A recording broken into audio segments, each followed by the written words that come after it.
Hello, and welcome to episode 53 of the Sci-Fi Podcast. From Bloomington, Indiana, I'm Nick Zoutro. On today's podcast, I am pleased to welcome Dr. Stathis Psillos, Professor of Philosophy of Science and Metaphysics at the University of Athens in Greece. Stathis is a Greek philosopher of science, best known for his work in scientific realism and the metaphysics of science. He is a notable defender of semantic realism, the view that theoretical assertions in science are no less meaningful than observational ones.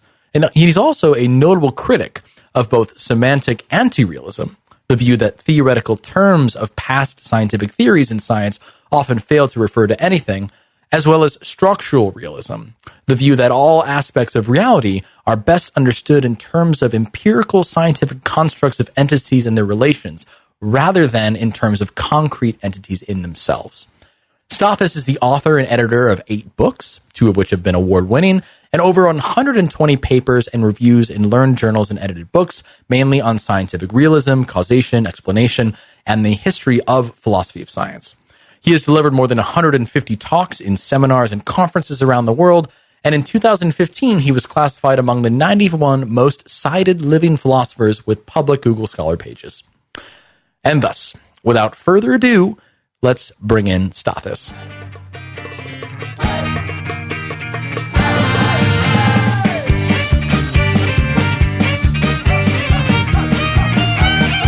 Dr. Stathis Psillos, welcome to the Sci-Fi Podcast. How are you this afternoon? I'm doing fine. It's a lousy day in Athens, but otherwise things are great. I didn't know there were lousy days in Athens, but Occasionally there are, when the weather is very wet and gloomy and a bit not very cold actually. It's quite warm still. Yeah. But gloomy, cloudy and wet. Sure. I can understand. What have you? What has been going on? How's the semester been for you? So far, so good. I've been teaching 2 courses: one undergraduate history and philosophy of science, a grand overview from Aristotle to 20th century to Poincaré, and a graduate course on Descartes. We're reading the Principia Philosophica and a bit of meditation. Also, it's been going very well so far. That sounds great. Do you have a favorite course? Which one are you liking so far? My favorite, of all the courses I've taught, my favorite is Metaphysics of Science. Actually, laws of nature, properties, causation and explanation and things like that. Which I teach normally the next semester. Every spring semester I'm teaching this kind of elective seminar on metaphysics of science. Huh. So what do you find to be the most interesting about it? It's challenging really to understand causation, to understand laws of nature. There are so many different views. It's controversial whether there is causation, whether there are laws of nature, first of all, whether there are properties, or what they are, if there are any. And it goes down very well with students because they realize that philosophy is about deep thinking hard about deep issues, which are not so evident when you actually look into science. So I like it very much. Okay. And what about research things? What else has been going on lately? Well, I've got various projects involving various projects. One is about mechanisms, trying to understand mechanism in science. Not so much from a metaphysical point of view, as from a methodological point of view. What kind of work does the mechanistic concept does in science? What are mechanisms from a methodological point of view? Okay. Well, other things we can talk about that later. Yeah. Let's wait. Let's hold off on that for a bit. And all right. Well, once again, thanks for taking the time to come on and to chat a little bit. It's a great pleasure. And I appreciate the kind words. I know we had corresponded a bit over email and Twitter. Actually, is where I ended up coming across some of your posts, some of your work. and I became interested, and I thought, this sounds like a great individual I would love to learn a little bit more about their history, their background, and a little bit more about what's going on in philosophy of science in Greece and what's happening there.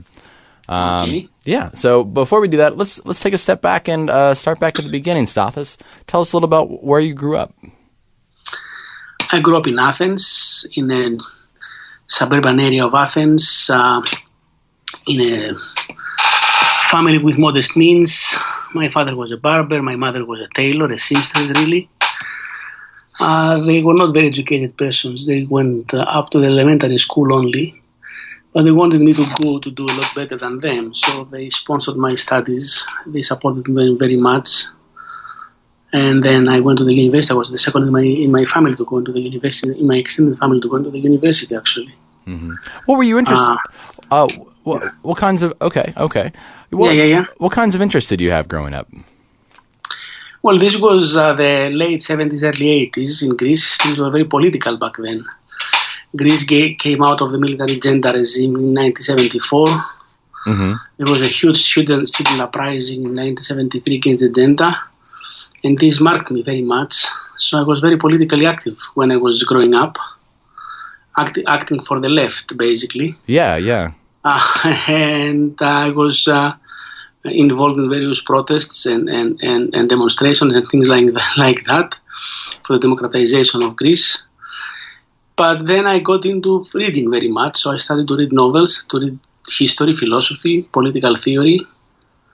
I read a bit of Marx, a bit of Engels, Russell, then a bit of Kant and Hegel, and ultimately I went back to Aristotle, which I studied quite thoroughly when I was still a teenager. Yeah. Did you find these philosophical works on your own? Was that something that was it a class or something like that? Was you have an instructor who was motivating you? It was mostly my own that I found them because I was looking for answers. I was disillusioned with politics in the end. Uh-huh. So I was looking for answers more kind of certain than politics. So I took to philosophy for this, only to find out that there are more questions than answers in philosophy. Yeah. And which was very pleasing in the end because I thought that it's important to ask the right questions and get to know things. Not find the answers so necessarily, but find ways to think about hard problems thoroughly and carefully, examine them in detail. Can you recall, were there certain answers that you really wanted to discover? Were there certain questions that you wanted answers to at that time? Oh, yeah. Clearly, the most important question for me was induction. I got a copy of Hume's Inquiry in a second-hand bookshop in Greece, in English, and I devoured it. I loved it. I loved the clarity of his writing and the reasoning. But then induction seemed to me so certain intuitively. Learning from experience and generalizing on the basis of experience seemed so certain, so clear. And then Hume all of a sudden, made everything fall into pieces, more or less, only to put them back together in a different way, of course. So this was really a transformative moment for me. I thought I should try to solve the problem of induction, which I know it's not solved, or at least I cannot solve it. But at least I know a lot more about how to go about it, discussing the problem than before. Mm-hmm. Yeah, I see. I still think it's one of the most important problems in philosophy of science, however. It's a big one, yeah. Yeah, it's a huge one. and very important, too. Mm-hmm. For those of us who didn't grow up in Athens, could you tell us a little bit about what was the philosophical climate there? What was it like learning philosophy there? What did people know, think, talk about in terms of philosophy? Very interesting question. I didn't do philosophy in Athens. Because philosophy in Athens, until fairly recently, was taught as a part of a cluster of disciplines, humanities, mostly psychology and education. It was very philological, and very much tied to classics. Mm-hmm. And I didn't like this kind of style of philosophizing. So I decided to do physics for my undergraduate degree. So I was doing philosophy on my own, as it were, on the side. So why studying physics? Why physics? Well, I wanted some background in some solid science. Physics is a solid science. Mm-hmm. It's going to be either physics or maths that I wanted to do. I did physics in the end. I didn't regret that. I was very much into philosophy from the very early on of my studies. I was reading philosophy on my own. I was attending courses on philosophy offered by various colleagues, by various teachers in the university. But I didn't like to become a philosopher in the Greek sense of the term. That is someone who teaches philosophy and classics in school, in secondary school. So I didn't like this idea. So I thought I should do science instead and open up my horizons, which I did in the end. Yeah. But I was very much into philosophy, as I said, from the beginning. So in the end, I wrote my dissertation for my first degree on Aristotle and quantum mechanics, of all things. Okay. Trying to understand the concepts. Aristotle has this idea that there is potentiality and actuality, two modes of existence. Something can exist in potency, something can exist in act. All right. So that's an idea. That's an idea that cropped up in various places in quantum mechanics, in Heisenberg and others. So I was looking into the connections. How did you go from studying physics and then quantum mechanics and bringing it to considerations with Aristotle? Well, quantum mechanics has these various problems about how to go from what the standard equation tells you to the solid things that happen in the actual world. Yeah. Things being in different positions and momenta. And the idea is that quantum particles have potentialities, as it were, to produce various results of measurement, which are realized when they're coupled with the measuring device. Mm-hmm. That's an idea that goes back to Heisenberg, actually, and a little bit of Bohr.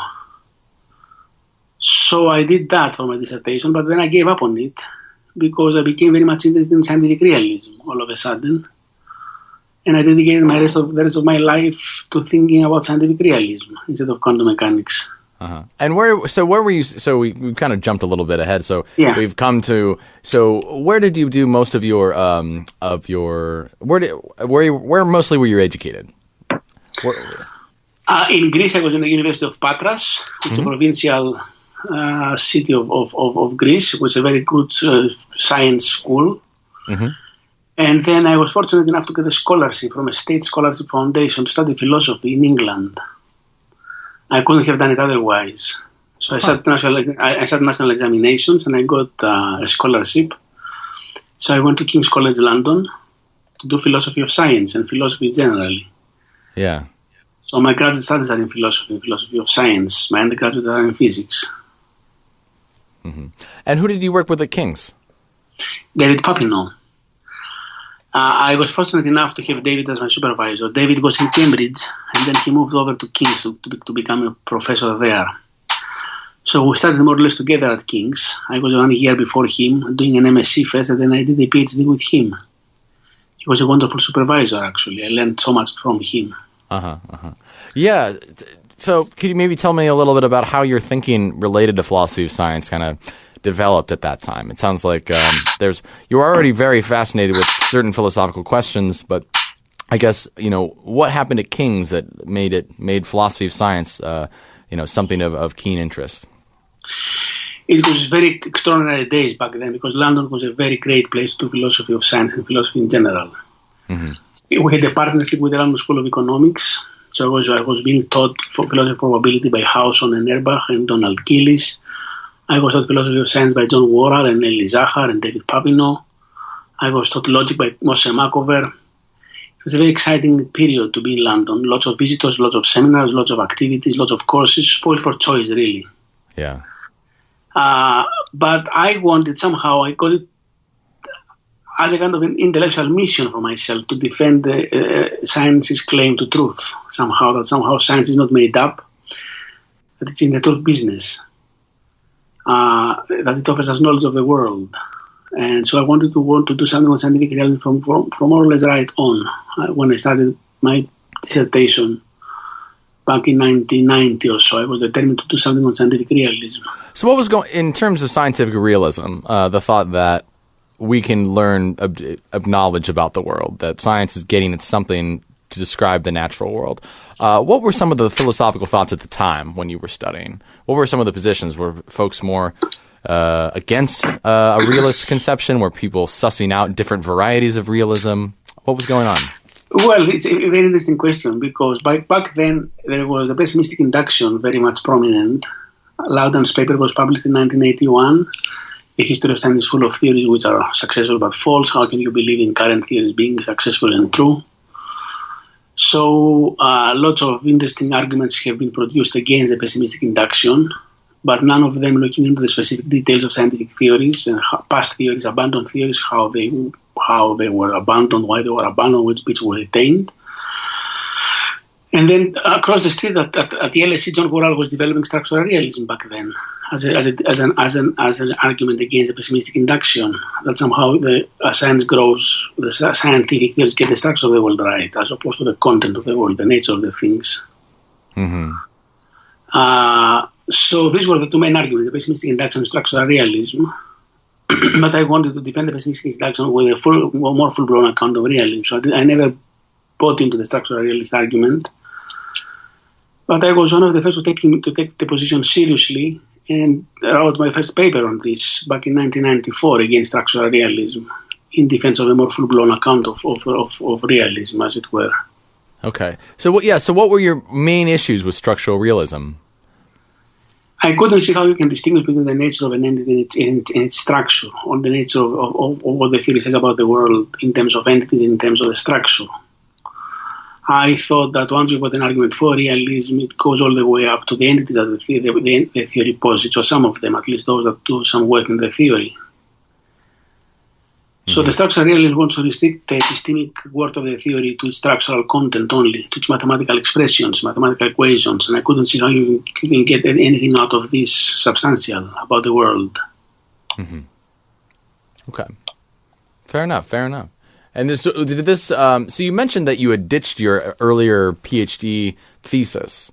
It's not a PhD thesis. It's a first degree thesis. It's a diploma thesis. You have to write a thesis to get your first degree in Greece. Oh, okay. So it's not a PhD. Gotcha. Yeah, it doesn't matter though. Yeah. No. Okay. So what did was scientific realism then the focus of your dissertation at King's? Oh yeah, absolutely, very much so. Looking mostly into the history of science, and what I did, which was back then kind of novel, was to look into actual historical cases of theories, like the caloric theory of heat and other theories of optics, and see what parts of the theory were fueling the success of the theory, the empirical successes, and which parts were retained in subsequent theories of the same domains.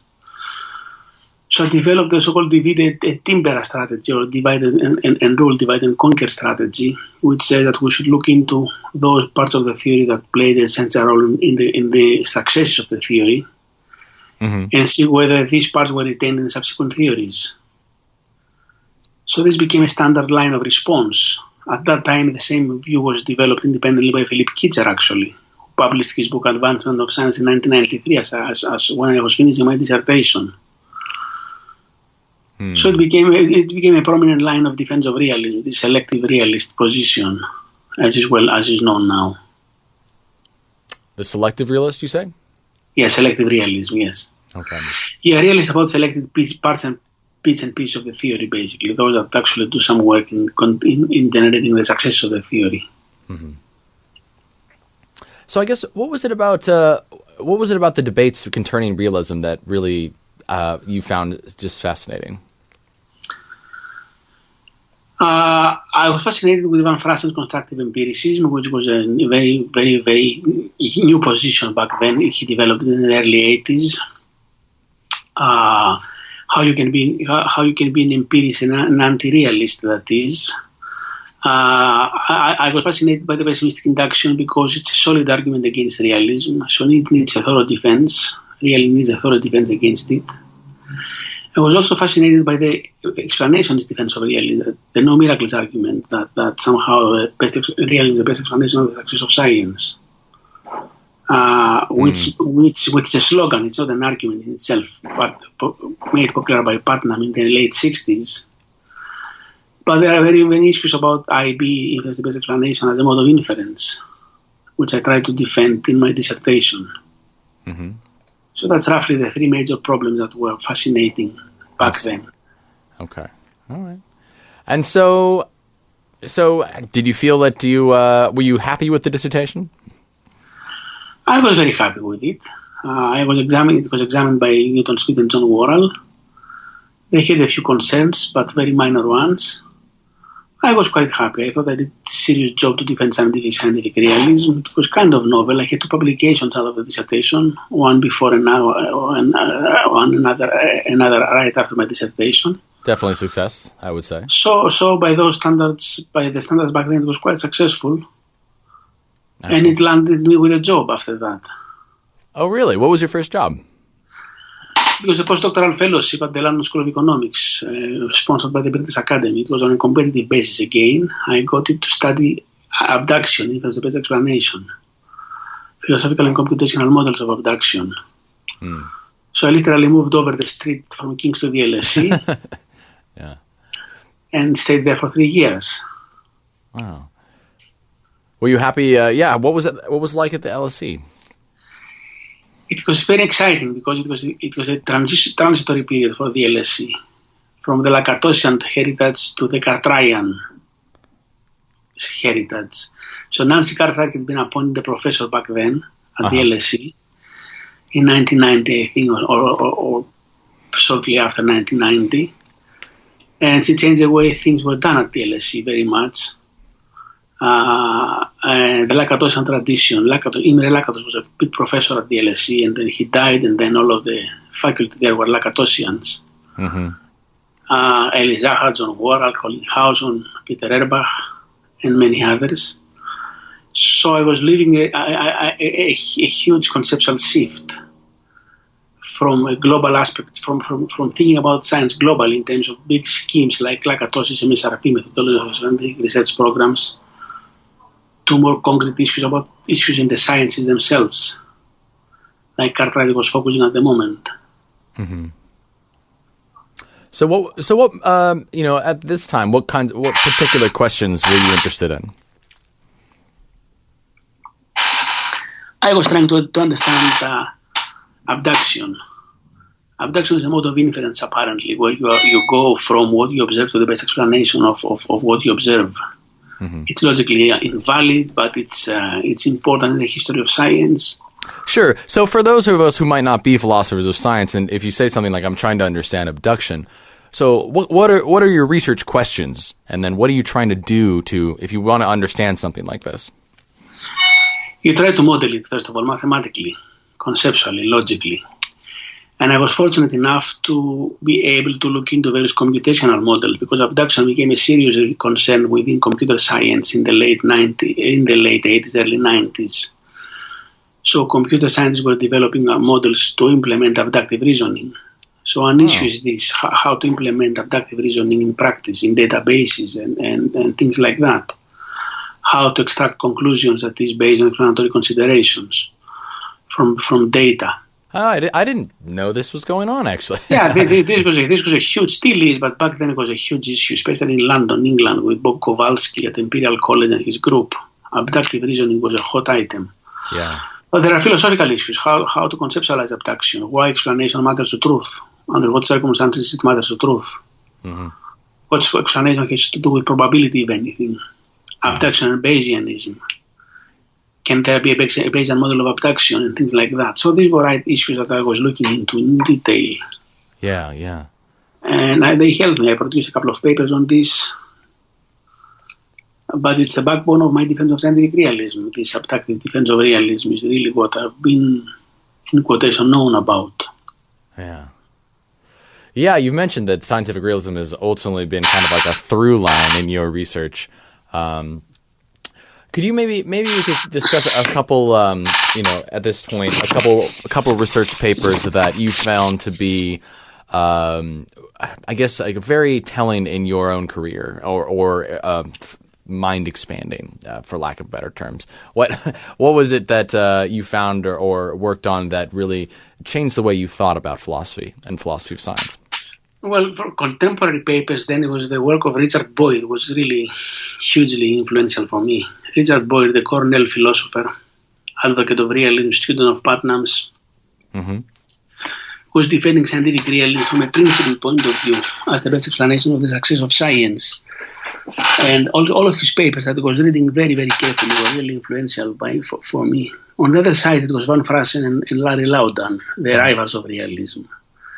Van Frassen and I interacted back in 1996 in a conference on his work for the first time. Oh, how'd that go? He's a real gentleman. He's very, very gentle, very, very polite, very encouraging. Yeah. So one of my first papers was a reply to his critique of abduction of IB and influence the best explanation, and then he and 3 other people wrote a reply to me, taking me to task about my defense of IB. So this made a mark on me, these debates and Van Frassen's work, and then Larry Laudan actually on the pessimistic induction in the history of science. So, but I should mention also John Worrall, because I think his paper on structural realism was a really important turning point for me. Yeah. Because it gave me the idea actually of my defense of realism, the divided impere role. Divide and conquer role, the selective realist position. I didn't want to do it like Worrall did, structure versus nature or content. But again, the key idea that we should be selective about what we're realists about was an idea that John Worrall was pushing very much back then. Mm-hmm. Could you give me an example of what it means to be selective about what we should be realist about? Yes, I mean, let's go back to the caloric theory of heat. The scientists believed that heat is a material substance which moves from the hot body to the cold body. Mm-hmm. But this turns out that it didn't play an essential role in the derivations of the predictions. The mathematical description of heat was more important, plus various properties that heat has. So this was not an essential contribution. So scientists themselves were not realists about this position. They were more skeptical and critical about this aspect of the theories. Mm-hmm. Or the idea or the very idea that there is a medium that carries light, like the ether, a material solid-like state medium. Again, that's an assumption that was not essentially involved in the generation of the predictions. So what I was saying is that we should look into the actual theories of science, theories in science, and look into what bits and pieces scientists used in the derivation of the predictions and the explanations of the phenomena, and be realists about them, as opposed to everything that the theory says about the world. Okay. So that's a key idea. Okay. Have you found that this your version of realism, the selective realism, and can be applied to pretty much across the board in a number of sciences? Are there particular sciences, like with physics, that you feel like this more readily applies? But what of like things, for example, the biological sciences? I haven't done it myself. I know other people have done it. I think it's a general position, and it's a kind of position that makes sense to me, generally, as a stand towards theory, that we are not a realist about the whole of the theory. Yeah. But those parts of the theory that are actually involved in explaining and predicting various phenomena, especially novel predictions. Mm-hmm. Predictions of phenomena that were not there before the theory makes them available as predictions. So I haven't done it myself, but I think it's general attitude towards scientific theories. Okay. All right. Okay. So what would you say? So you've mentioned some works of folks that you found to be influential in your own work. What I'm really curious about your own, maybe particular research projects in your career that you think, have had an impact on the field, have had an impact on you as a researcher. What about your work? What have you found to be the most influential? I was lucky enough to publish my book on scientific realism quite early on, back in 1999. This was very influential, I guess. So this is the scientific realism, how science tracks truth. That's correct. This grew out of my dissertation, of course, but it's got new material in it. And I had a choice then either to focus on papers or to focus on a book. And I focused on a book, actually, and it turned out to be a good choice by the look of it, by the results. So this was an influential book. I was very pleased by that. It really opened the debate about scientific realism more systematically, especially bringing history into the fold. history of science and past theories and things like that. So it had a very good reception, which was very, very nice for me. I was very lucky to see that happening. Mm-hmm. But then I decided I went back home.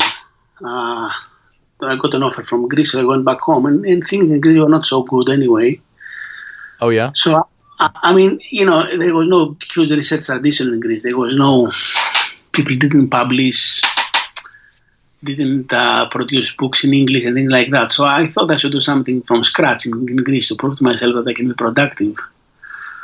So I wrote a book on causation and explanation in Greece. That's a really interesting challenge. So you say so courses are taught in Greek. Is that correct? Yeah. Right, and then you're expected to publish in Greek, but and I imagine there are translations sometimes made in English, but sometimes not necessarily. Yeah. Okay. Back then, the situation was a bit different. So the old professors didn't publish anything but Greek books or essays, and a younger generation of people who studied abroad, mostly in England, were pushing for a change, were pushing for higher research standards, publication in English.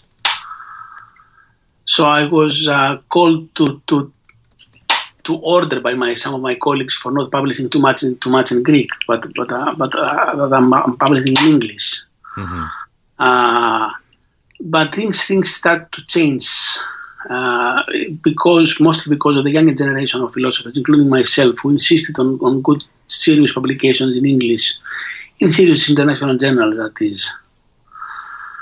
But what I was saying was that I wrote my book on causation and explanation in Greece, but of course in English. I had a contract with Acumen, which was absorbed by Routledge, has been absorbed by Routledge now. And so this gave me an opportunity to study another subject quite thoroughly, causation, laws, and explanation. Yeah, what did you have to say about these subjects? Well, I wanted to be a Humean about all these things. Mm-hmm. And I still want to be a Humean. Yeah. So I defended the standard account of Hume as a regularity theorist. And then I defended the Miller-Ramsey-Lewis account of laws of nature. And the deductive logical account of explanation. Pretty standard stuff. A few twists here and there. I don't think there is much novel work in this book. But at least it's a book that brought these three subjects together under the same roof, and showed how important to think about the laws of nature are as the middle between causation and explanation. Mm-hmm. Okay. So I was quite pleased. This book got an award. I was going to ask, how was the book received? Yeah. It was received very well, actually. I got some very good reviews, and I got an award from the British Society for the Philosophy of Science, the best textbook for 2004. So I was very pleased that I could do it. Yeah. And it gave me the opportunity to look into another subject thoroughly in detail and teach it actually to students in Greece, in Greek, of course, but doesn't matter. The book is in English. So that's about it, yes. Mm-hmm. So I guess, what was it like? What was the transition like coming from, for spending, I imagine, 6, 8, 10 years, I don't know how long you spent in London, where philosophy of science, it's kind of the central area in Europe where philosophy of science really grows. And then coming to work back in Greece, back sort of in your origin. It was like a crash landing, actually. Yeah. In the sense, things were changing back then in Greece, but very slowly. I was lucky enough to be in a department with some older people who were very much into fostering publications in English and serious research. It was a new department, an HPS department in the University of Athens, created mostly by scientists who had an interest in philosophy. So it was not tied to the old tradition philosophical ideas in Greece, explicating the ancient texts and spending a lifetime thinking about a philosopher. It was mostly serious work, research to do with the sciences, the foundation of the sciences, social issues, political issues, philosophical issues about sciences. Yeah. How did this connect with then, your approach? I mean, obviously you're writing things and you seem to have from what you describe, a little bit more firmer grounding and more traditional analytic philosophy. It went very well. I was very much appreciated, at least by some of them. I was given the opportunity to do my own stuff, to teach students. I got around me a bunch of young students who were very much into this kind of philosophical thinking, this style of thinking. So we created a nice group of people meeting weekly for seminars and other activities. So I think my presence in Greece was very much appreciated, especially by students who were looking for something different than the old style of philosophy of science, philosophy generally in Greece. Okay, that's good to hear. All right, so you wrote this book, Causation and Explanation, in 2002, published in 2002 to great reception. And it seems like there's been a lot of work since. I guess How do things go about in terms of your focus and your trajectory of your research? Well, back then I was invited to work on scientific realism. I was writing lots of interesting articles on scientific realism, Nancy Cartwright on realism, Musgrave on realism, issues about explanation, about causation, about the pessimistic induction, and then I got all of them together, collected in a book in 2009, Knowing the Structure of Nature, published by Palgrave. In the meantime, I had the idea of writing a dictionary of philosophy of science A to Z, which was published by Edinburgh University Press in 2007, I think. Yeah, I just looked that up. So, tell us maybe a little bit about this this dictionary. You described it as a dictionary? It's a dictionary. It's a dictionary, literally. So it starts from a priori and it ends with Eli Zahar, A to Z, really. And it was very challenging. It's an idea that some colleague had in some American university to produce dictionaries of various philosophical topics, areas like epistemology, logic, philosophy of science. I was invited to do the philosophy of science dictionary, which I thought it's a challenge, so I took it on. And it paid off, actually. It's really a very nice experience because you have to write succinctly about various topics. Yeah, I wish I would have had this during my first year of study. This is great. This is. I think it's a useful book. Probably even now, to be honest. I mean, this is. It might be dated now. It might be the second edition, but at least what I liked in this dictionary is that some entries are quite big, actually, long. So it gives you an overview of an area like causation, not just small entries on little topics, but not bigger entries on more central topics like realism, causation, laws of nature. Yeah. So I published about half of it. The rest is still in notes because there was a word limit that had exceeded with my first draft. So half of it was published and half of it remains in my somewhere in my laptop. Oh. Which I used in various places here and there, but not really in its entirety. This was translated into Arabic recently, so there is an Arabic version of it. It's quite useful, I think. And then I wrote a book on logic in Greek, which was totally absent. There was no book on logic, symbolic logic, with two colleagues. Logic, the structure of argument? That's correct. Yeah. It's an introductory book, but it does predicate calculus and propositional calculus, predicate logic and propositional logic. And it's written for philosophers mostly, so it's kind of take them by hand and lead them to understand how an argument works in philosophy. So what is it like engaging with the English-speaking world in philosophy and then the Greek-speaking world in philosophy? How do those two differ? They differ quite much, but I'm mostly engaged with the English world in philosophy. So I don't do anything really in Greek. I published a book in Greek called Science and Truth, a collection of essays in Greek. I teach in Greek, but I do most of my thinking and most of my writing in English, really. So I think of me as a kind of in a superposition state between somewhere outside Greece and Greece.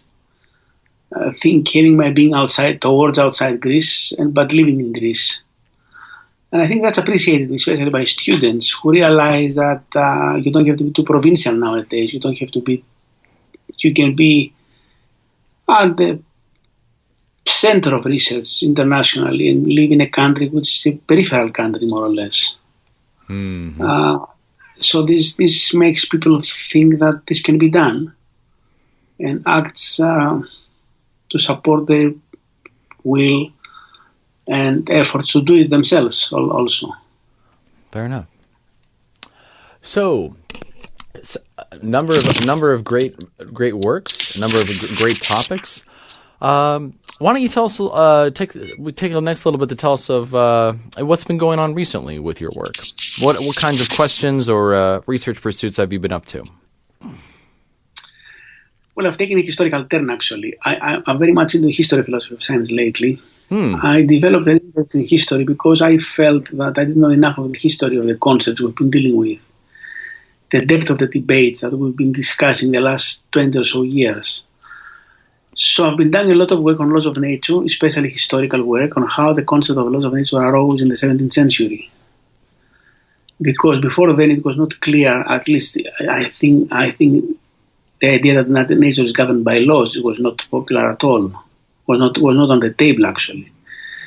The idea that there was a well-spread idea that there are natural laws, but they apply to human beings only, to sentient beings. Mm-hmm. So natural law tradition was a tradition in morality, in politics, and in society. So it was Descartes himself who took this concept and transferred it to nature itself, to material beings, to inanimate objects. And this was tied to the transition from a power-based account of the world, the powers, sui generis powers, objects having powers to behave in a certain way, the Aristotelian conception, to the mechanical conception, matter in motion, subject to general laws. So I've been doing a lot of work on this lately. I wrote a paper on Descartes. I wrote a paper on Hobbes, which was published, which was accepted by Hobbes Journal. And I've been doing some other work also on laws and powers in the 17th century philosophy of science. That's one a big project I've been involved. Hopefully I'm going to write a book in the end. I'm going to put them together into a book, all these ideas. Sure. Oh, a Hobbes book. Yeah, a Hobbes book. Yeah. I mean, actually, it's kind. I'd like to do Hobbes books if I could, if I find the time. One on laws of nature, mm-hmm. and another on various past thinkers generally. So I've done some work on induction before Hume. There was a huge debate about induction in the Middle Ages. An anticipation of human arguments by Nicolaus Dr. Kur, an obscure medieval thinker who lived in the age of Jean Buridan and others. So, and I've stretched my work in the 20th century, late 19th. I've done some work on Poincaré and Duhem, mm-hmm. and Carnap. So ideally, there's going to be a book on Hobbes, on method, and in the changing conception of scientific method. Yeah. In the history of science, as it were. Wow. So do you think in such a book, is it possible to create kind of like a narrative structure to the way in these changes? Or I'm really interested to see kind of like how method is represented across a number of these different thinkers.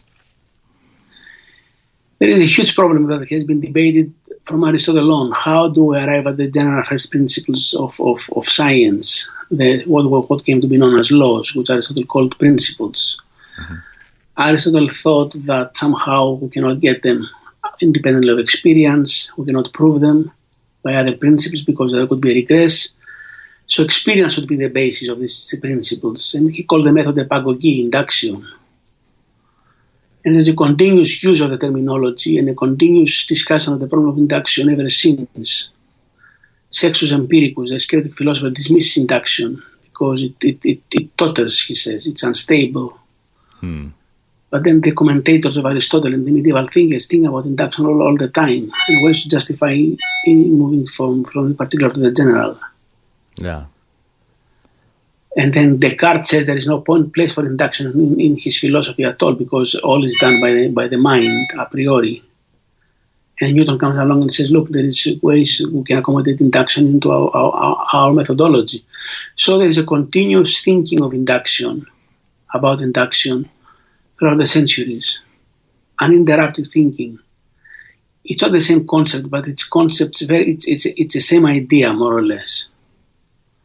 How you go from what you observe to what is general and perhaps necessary. So if that's another project I've got. If I manage to find the time to finish it, I've been working on it in the last 6 or 7 years now. I'm going to write a book on the history of induction, the conceptual history of induction. Oh, that would be a great book. Or that sounds very interesting. I've got a draft of it, but it needs some more work, and I'm keeping myself busy with other little things and bits and pieces here and there, so I don't spend the time that I must spend on this book. But I will finish it in the end at some point or other. Yeah. So you mentioned kind of one of your rationale for doing hopeless work is that you feel like you or we as a collective do not know enough about these particular thinkers, and then especially in related to the concepts that we still today discuss. Is your work, in doing your work, is it more, I guess, how much is it to basically understand the thinkers and what they thought and how they thought, and how much is it divorced from contemporary thinking of our concepts? It started like being much more interested in what we can draw for today's interest from their work, what messages we can draw which are relevant for today's concerns and arguments. But I realized that in order to do that, you've got to understand what they were saying in their own terms, as it were. Yeah. And understand the debates as they were going on, because the concepts might be the same or similar, but the context is very much different. Do you have maybe an example of something that you found in your own research where you were surprised by perhaps like a new conception or a new way of thinking? Take the idea that nature is governed by laws, which are necessary laws. Where do they get their necessity from? Now we're thinking of laws as being necessary. Where do they get the necessity from? So the answer in the 17th century was simple: from God. Mm-hmm. And this gives a clear account of why laws are necessary. Sure. Hume denied that laws were contingent. So the other idea was that there was things have powers, and powers act of necessity. The Aristotelian idea. But there were no laws then. There was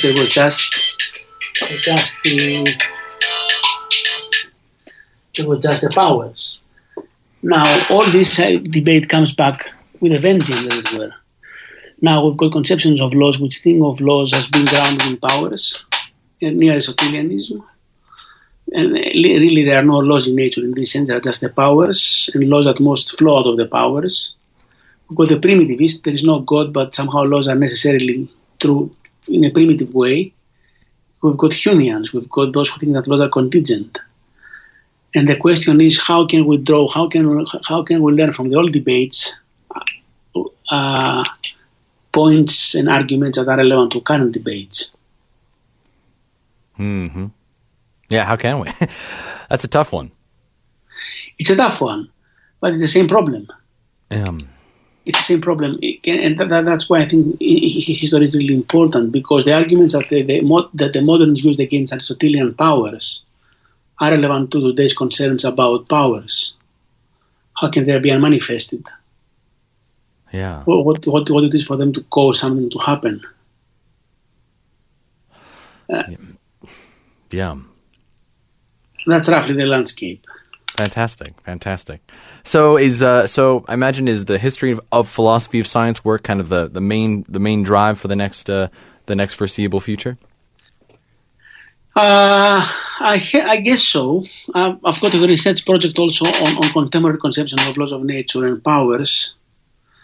So I'd very much like to connect the two projects. One, the historical work on this, and the contemporary debates about laws and powers in philosophy of science and metaphysics of science.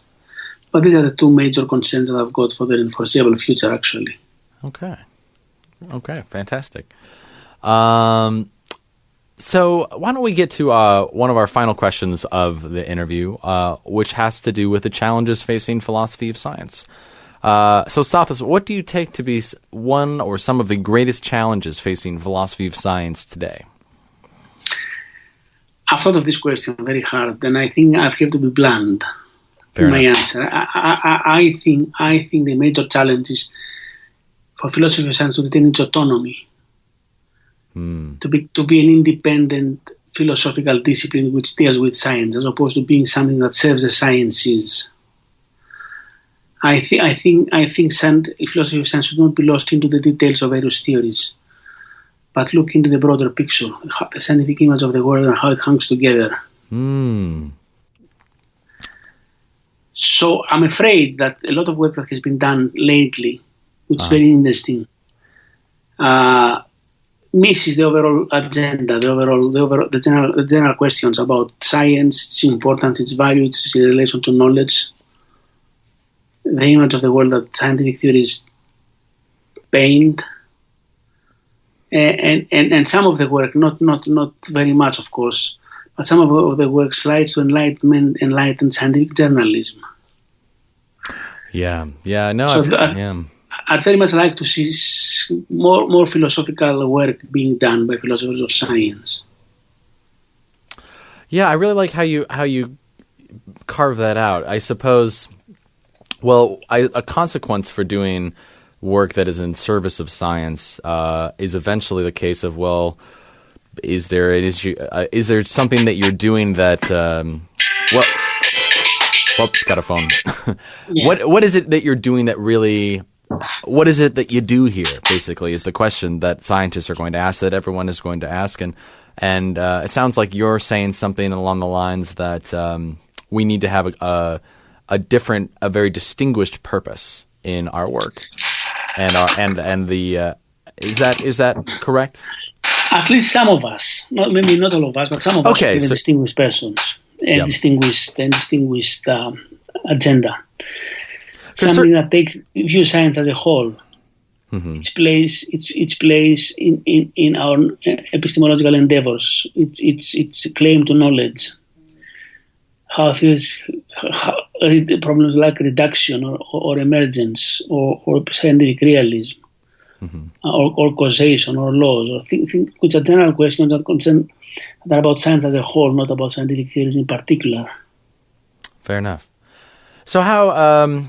So in considering this challenge, and I really appreciate the thoughts, is there something that you're doing in your own work to address this challenge, or would like to do?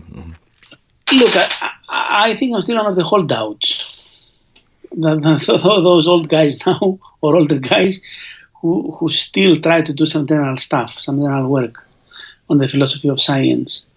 I mean, this does not mean that you shouldn't look into the sciences. Of course, you should look into the science. Of course, you should update yourself. Of course, you should get to know how sciences work. But the kind of questions one asks, at least some of us should be allowed to ask questions about more general stuff about science in general,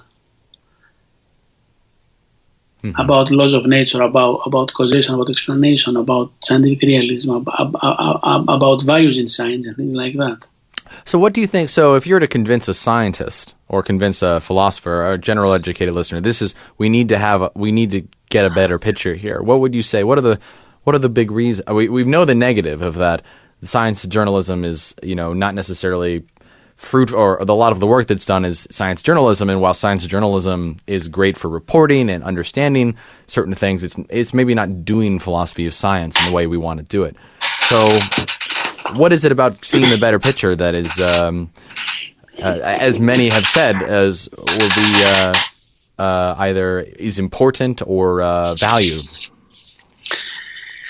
Well, I think philosophy of science is the only domain in which you can have the bird's eye point of view of the sciences.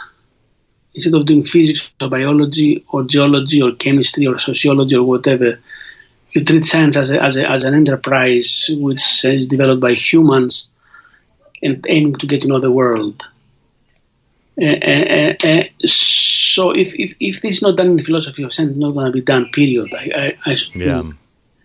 Who else is going to do it? It's the only domain in which the scientific image of the world can be synthesized. The various partial perspectives of the world given by sciences can be brought together and be synthesized. For better or for worse, it might be they're not synthesizable in the end, but it's important to find out whether they're synthesizable into a single vision. Fair enough. Do you have a favorite, perhaps a philosopher of science that maybe encapsulates this kind of philosophy of science, this kind of doing? I think both Pierre Duhem and Henri Poincaré were doing that. Yeah. And they are my favorite philosophers of science. They were scientists, but they were doing philosophy, first-rate philosophy of science, precisely because they were living their own scientific point of view and they were looking into science in general. Okay. All right. Well, yeah, absolutely. All right. Stathis, thank you so much for taking the time to chat about your research, about a little bit about what philosophy of science and philosophy is like in Greece, in London, a number of important questions and issues related to induction, abduction, realism, and Hopos too. And I think it's been really great to have folks like yourself on who have really, I think, provided very reasonable arguments as to why a history of science, a history of philosophy of science is very valuable and should be pursued in the field. Is there anything else you'd like to leave us with? Any thoughts? No, just to thank you wholeheartedly. It's been a great pleasure to talk to you. It's been a great pleasure meeting you. Do you ever make it out to the States at all for conferences or anything? Not very frequently, especially now with Trump. Yeah, I don't blame you. I could understand. I go to Canada very frequently, so I can pop into the US with some opportunity or other. Okay. Well, I hope to see you if there's a conference we can pass by, or we can see one another. Hope to meet you in person. But otherwise, have hope things in Greece, hope things in Athens are nice. Hope the weather improves a little bit, and I'll talk to you soon. Thank you very much, Nick. Okay. Bye. Take care. Bye. You too. Take care.